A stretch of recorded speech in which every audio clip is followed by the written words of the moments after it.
میں روزی دی پاکیزہ چیزوں سے، لعلکم تشکرون تاکہ تم شکریہ ادا کرو۔ یا ایہا الذین آمنوا لا تخونوا اللہ والرسول، اے ایمان والو خیانت نہ کرو اللہ تعالیٰ سے اور رسول سے۔ وتخونوا اماناتکم، اور خیانت نہ کرو اپنی امانتوں میں۔ وانتم تعلمون، جبکہ تم جانتے ہو۔ وَاعْلَمُوا أَنَّمَا أَمْوَالُكُمْ وَأَوْلَادُكُمْ فِتْنَةٌ، یقین جانو کہ بے شک تمہارے مال اور تمہاری اولاد آزمائش ہے۔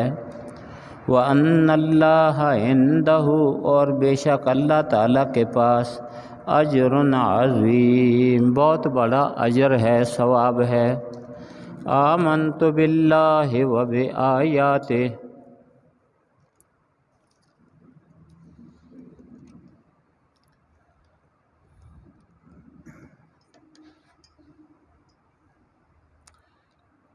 ان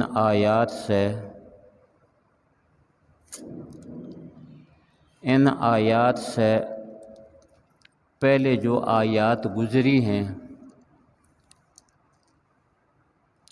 وہاں دو چیزوں کا حکم دیا گیا تھا۔ ایک تو یہ حکم دیا گیا تھا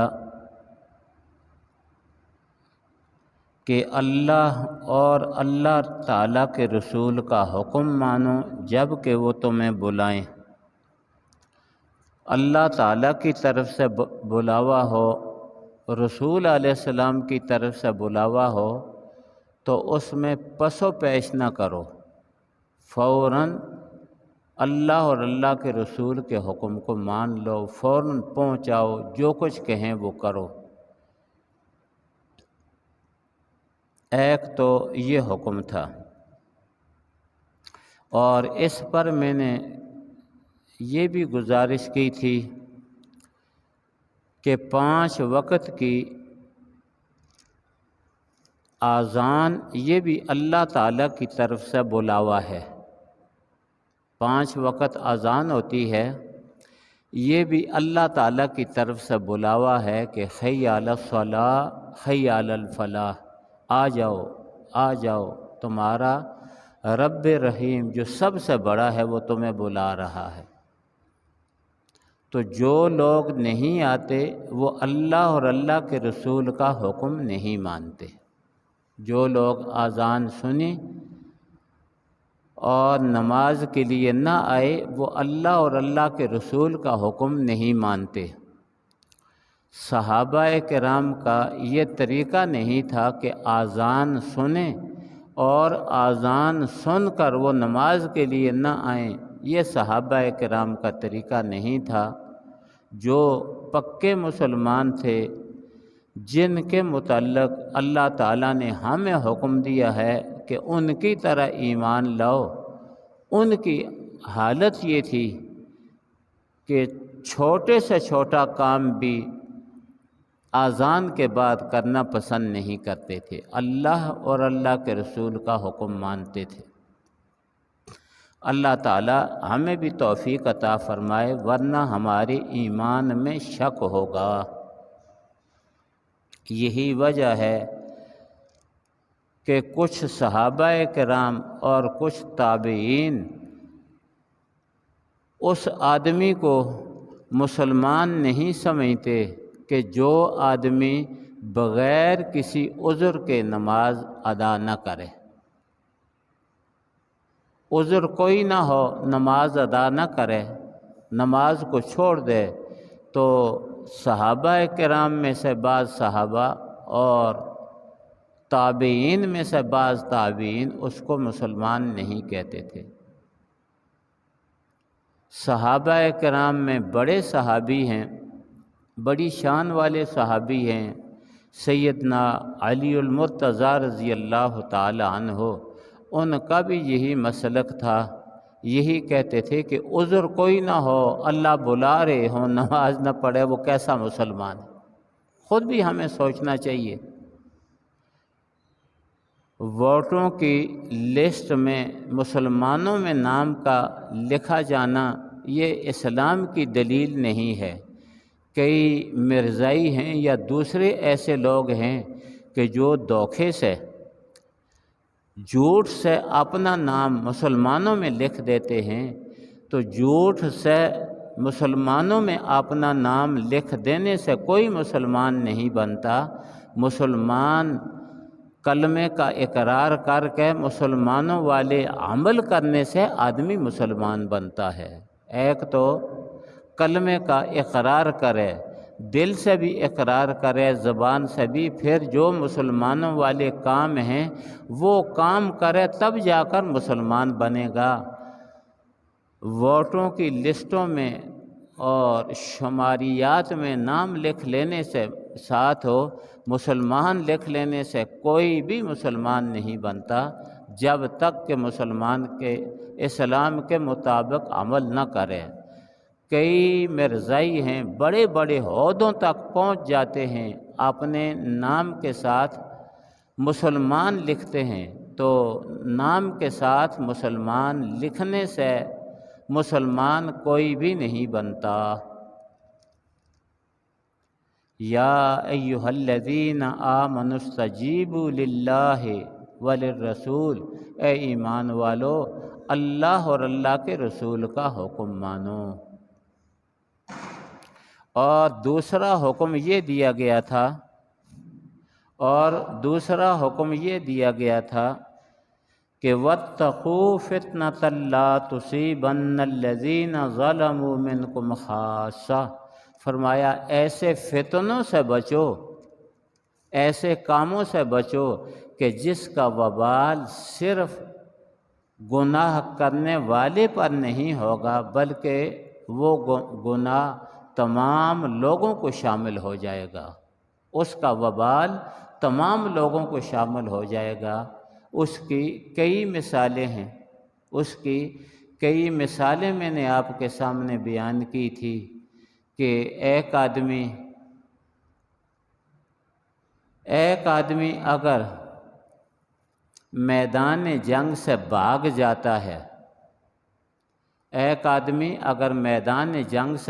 جاتا ہے تو اس کا میدان جنگ سے بھاگ جانے کا نقصان صرف اس کو نہیں بلکہ تمام مسلمانوں کو اس کا نقصان ہے۔ کیوں؟ ایک بھاگا، اس کو دیکھ کر دوسرا بھاگا، کافروں نے چڑھائی کر دی، مسلمان مرد بھی مارے گئے، بچے اور عورتیں بھی ماری گئیں، تو اس گناہ کا اثر صرف اس کے وجود تک موقوف نہیں بلکہ عام لوگوں تک اس گناہ کا وبال عام لوگوں تک پہنچتا ہے۔ تو اس لیے فرمایا ایسے فتنوں سے بچو کہ جس کا وبال صرف ظالموں کو نہیں پہنچے گا بلکہ ظالموں کے ساتھ، ظالموں کے علاوہ ان لوگوں کو بھی پہنچ جائے گا جو وہاں قریب ہیں۔ ایک تو میدان جنگ سے بھاگنے کا نقصان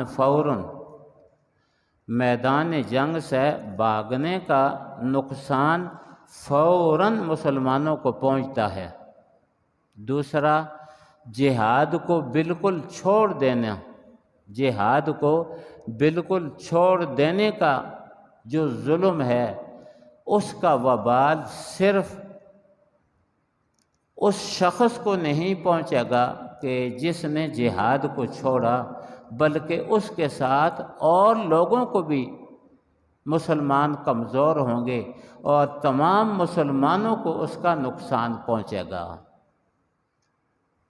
اب جن لوگوں نے ابتدا میں جہاد میں کمزوری کی، کافروں کے ساتھ مل گئے، کافروں کے ایجنٹ بن گئے، کشمیر میں، فلسطین میں، باقی دنیا میں کافروں کے ایجنٹ بن گئے، اس کے بعد مستقل ان علاقوں پر کافروں کا قبضہ ہو گیا، کئی صدیاں گزر گئیں کہ مسلمان تکلیف میں ہیں، مصیبت میں ہیں، ذبح ہو رہے ہیں، عزتیں لٹ رہی ہیں، تو اس کا وبال صرف ان کو نہیں بلکہ ان کے ساتھ دوسرے لوگوں کو بھی اس کا وبال پہنچا ہے اور پہنچ رہا ہے۔ کسی ایک زمانے میں فلسطین کی جو زمینیں ہیں فلسطینیوں کی، یہودی ان زمینوں کو خرید رہے تھے۔ مصر کے علماء سے فتویٰ پوچھا تو انہوں نے اس کا انجام نہ دیکھا بلکہ ظاہر حالات کو دیکھ کر انہوں نے فتویٰ دے دیا کہ مسلمان اپنی زمین یہودیوں پر بیچ سکتے ہیں، لیکن جو سمجھدار لوگ تھے ان کو اس جواب پر، اس فتوے پر تسلی نہ ہوئی، تو انہوں نے دیوبند والوں سے پوچھا، شیخ الہند سے پوچھا کہ آیا فلسطین میں مسلمان اپنی زمینیں یہودیوں پر بیچ سکتے ہیں یا نہیں؟ تو شیخ الہند نے یہ فتویٰ دیا کہ کافروں پر، یہودیوں پر اپنی زمینیں بیچنا حرام ہے، ناجائز ہے۔ جب ان لوگوں نے،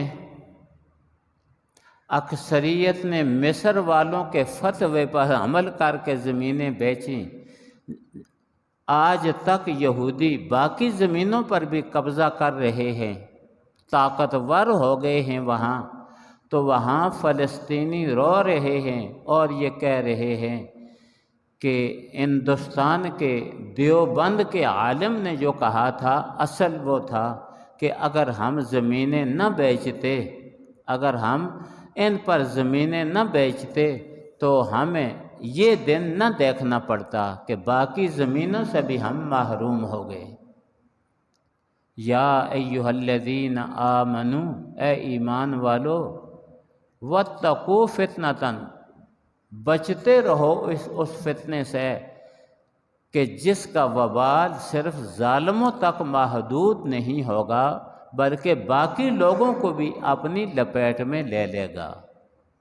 اب یہاں ہمارے پاکستان میں بعض سرکاری زمینیں اور بعض عوام کی زمینیں ان سے خرید کر بعض ظالم مرزائیوں کو دے رہے ہیں اور مرزائیوں کو دی ہیں۔ مرزائیوں کے قدم مضبوط کرنے کے لیے مرزائیوں کو زمینیں دی ہیں۔ اب اس کا جو وبال ہے صرف زمینیں بیچنے والوں پر یا جنہوں نے یہ سودے کروائے ہیں، حکومت کے اہلکاروں نے جنہوں نے یہ سودے کروائے ہیں، اس کا وبال ان تک محدود نہیں ہوگا بلکہ یہ کافر اور مرتد مرزائی ان کے یہاں قدم مضبوط ہو جائیں گے، ان جگہوں سے ان کو کوئی بھی نہیں نکال سکے گا۔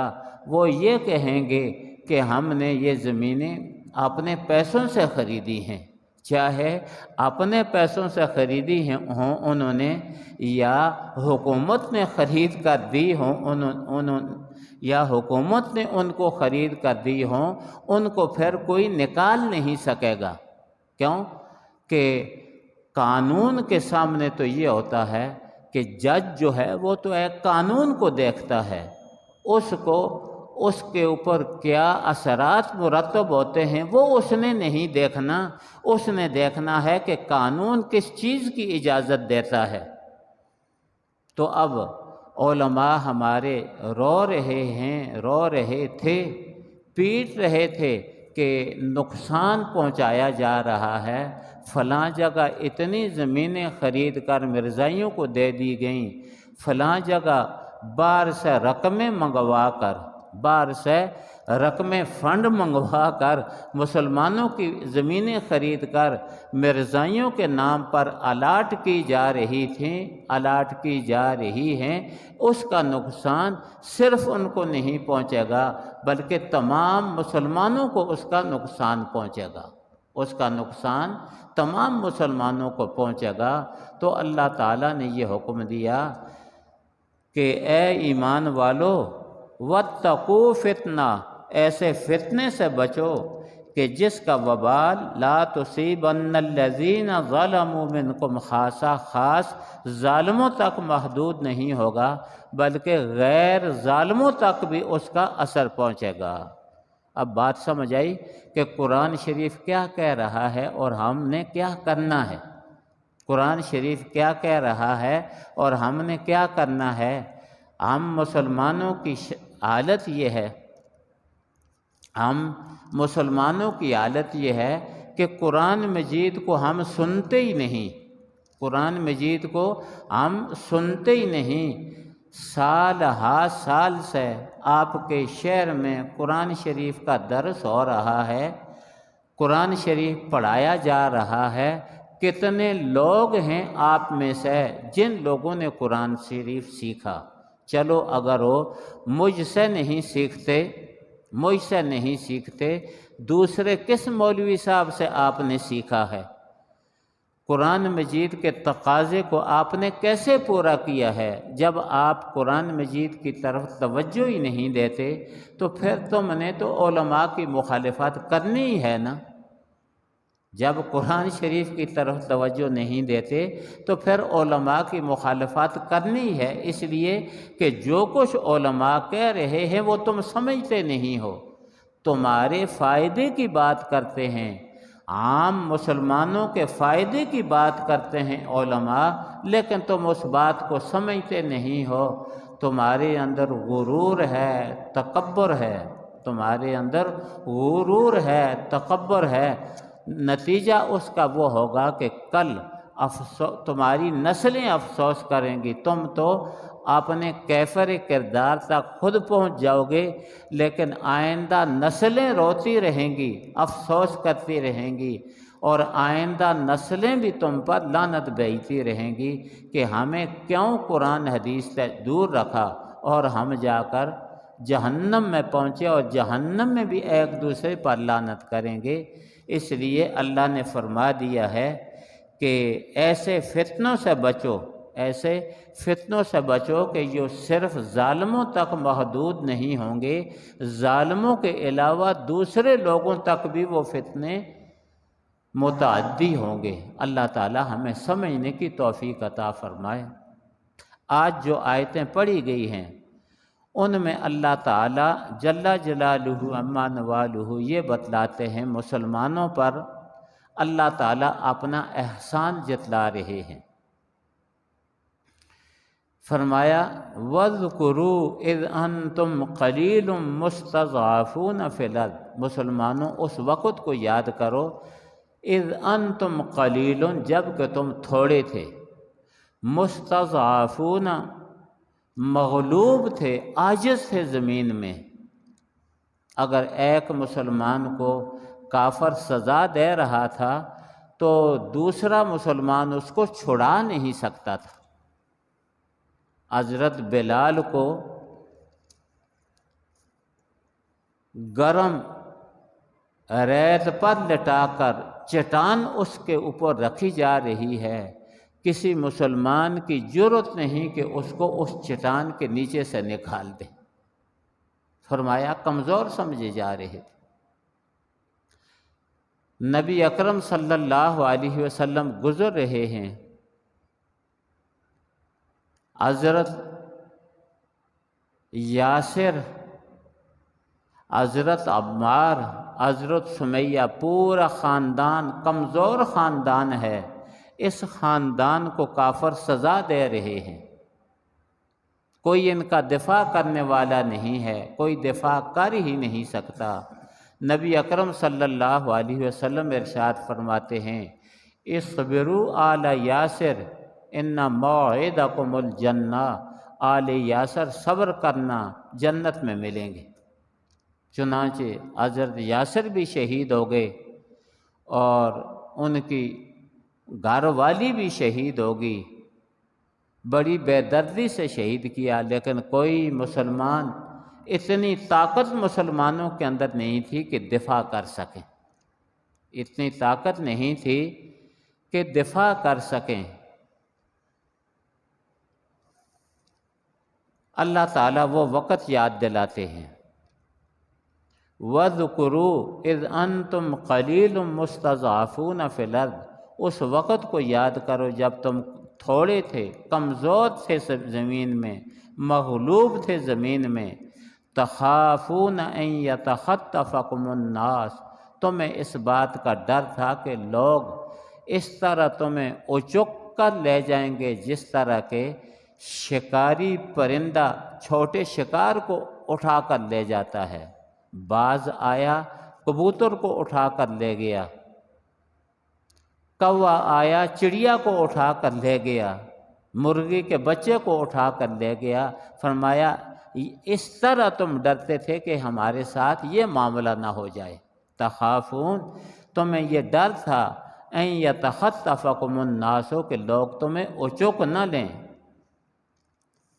فآواکم، اللہ تعالیٰ نے تمہیں کثرت بھی دی، زیادہ بھی کیا، اور زیادہ ہونے کے ساتھ ساتھ فآواکم، اللہ تعالیٰ نے تمہیں مدینہ منورہ میں جگہ بھی دی، اللہ تعالیٰ نے تمہیں مدینہ منورہ میں اور حبشہ میں جگہ دی تمہیں،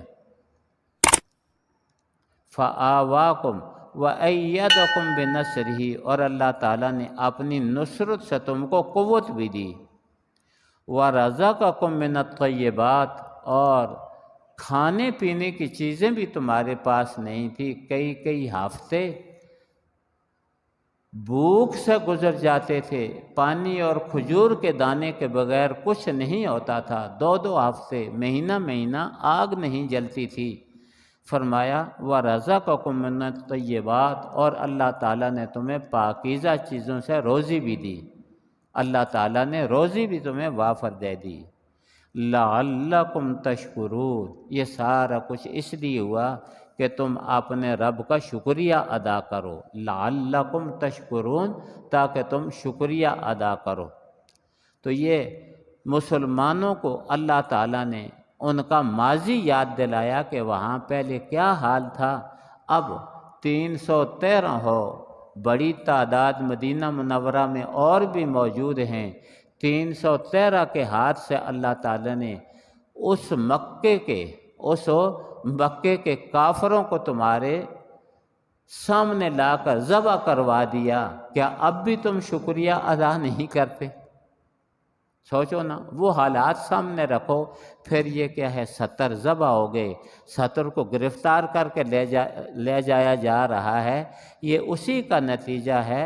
فآواکم، تم کو جگہ دی، وَأَيَّدَكُمْ بِنَصْرِهِ، اور تم کو قوت دی اپنی نصرت سے، وَرَزَقَكُم مِّنَ الطَّيِّبَاتِ، اور تم کو روزی دی پاکیزہ چیزوں میں سے، لَعَلَّكُمْ تَشْكُرُونَ، تاکہ تم شکریہ ادا کرو۔ اب اس کا شکریہ یہ ہے کہ اللہ اور اللہ کے رسول کے ساتھ خیانت نہ کرو۔ شکریہ کیا ہے؟ شکریہ یہ ہے کہ اللہ اور اللہ کے رسول کے ساتھ خیانت نہ کرو۔ یا ایھا الذین آمنوا لا تخونوا اللہ والرسول، اے ایمان والو نہ خیانت کرو اللہ تعالیٰ سے اور نہ خیانت کرو رسول سے، وَتَخُونُوا أَمَانَاتِكُمْ، اور نہ خیانت کرو اپنی امانتوں میں۔ اللہ کے ساتھ خیانت یہ ہے، اللہ کے ساتھ خیانت یہ ہے کہ اللہ کے حکموں کو نہ ماننا۔ رسول کے ساتھ خیانت یہ ہے کہ رسول علیہ السلام جو حکم دیں ان حکموں کو نہ ماننا، یہ اللہ اور اللہ کے رسول کے ساتھ خیانت ہے، یہ اللہ اور اللہ کے رسول کے ساتھ خیانت ہے۔ یا اللہ اور اللہ تعالیٰ کے رسول نے جو حکم دیا کہ فلاں کے ساتھ کیا سلوک کرنا ہے، فلاں کے ساتھ کیا سلوک کرنا ہے، فلاں کے ساتھ کیا سلوک کرنا ہے، تو اس بات کو نہ مانو، اس بات کو نہ مانو تو یہ اللہ اور اللہ تعالیٰ کے رسول کے ساتھ خیانت ہے۔